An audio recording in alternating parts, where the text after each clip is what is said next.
Sa kabila ng samot-saring pagsubok na kinakaharap ng ating mga kababayang naninilbihan sa labas ng bansa, nagpulong sa Senado ukol sa mga batas na magpoprotekta sa kanilang karapatan at kanilang pamilya. Dahil rito, isinambit ni Senador Raffy Tulfo na ang batas ng Department of Migrant Workers o DMW ay hindi nagpo-promote ng overseas employment bilang pangunahing kontribusyon sa paglago ng ekonomiya at pag-unlad ng bansa.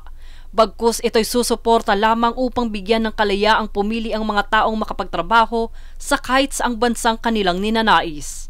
Dagdag pa niya na kung mayroong agarang tulong na kinakailangan ng mga Overseas Filipino Workers o OFW, ay agad na ipadala ang request sa Overseas Filipino Workers Welfare Administration o OWA para makagamit ng serbisyo nito. Pinahayag din ni Tulfo na inaasahan niya na ang DMW ay mabilis na umaksyon sa pangangailangan ng Pilipinong naninilbihan sa labas ng bansa. Jade Buhoy, nag-uulat para sa One Media Network.